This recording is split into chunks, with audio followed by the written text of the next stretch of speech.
আসসালামু আলাইকুম গাইস। আমরা উমরার জন্য আসছি। অনেকে উমরার কাপড় পরার নিয়ম জানে না, তাই চলতে গিয়ে অনেক সময় সমস্যা হয়।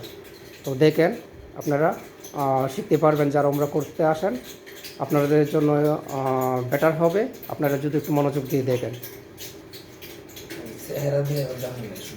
এই যে কাপড়টা পরতেছি না, এই জিনিসটা থেকে এই যে কীভাবে পড়তেছে দেখেন আপনারা, তাহলে আপনাদের জন্য সুবিধা হবে। কারণ এভাবে পড়তে হলে চলতে গেলে পায়ে বাজে না, ইজিভাবে হাঁটা যায়, গিয়ার হয় প্রচুর।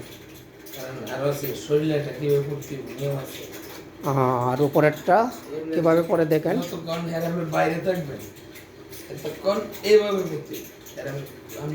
হ্যারামের ভিতরে এরকম, হ্যারামের বাহিরে এরকম, আর হ্যারাম যখন 7টা চক্কর দিব তখন এক হাত ডাইন হাত বাহিরে থাকবে, ডাইন হাত ওপেন থাকবে। দেখেন এই সেম নিয়ম 7টা চক্করের সময় এইভাবে, আর বাইরে থাকা এরকম এইভাবে। ঠিক আছে।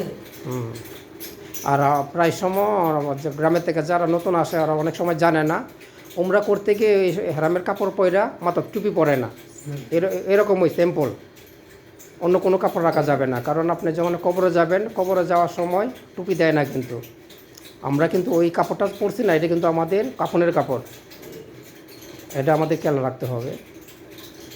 Same shortcut easy. ওকে, আসসালামু আলাইকুম।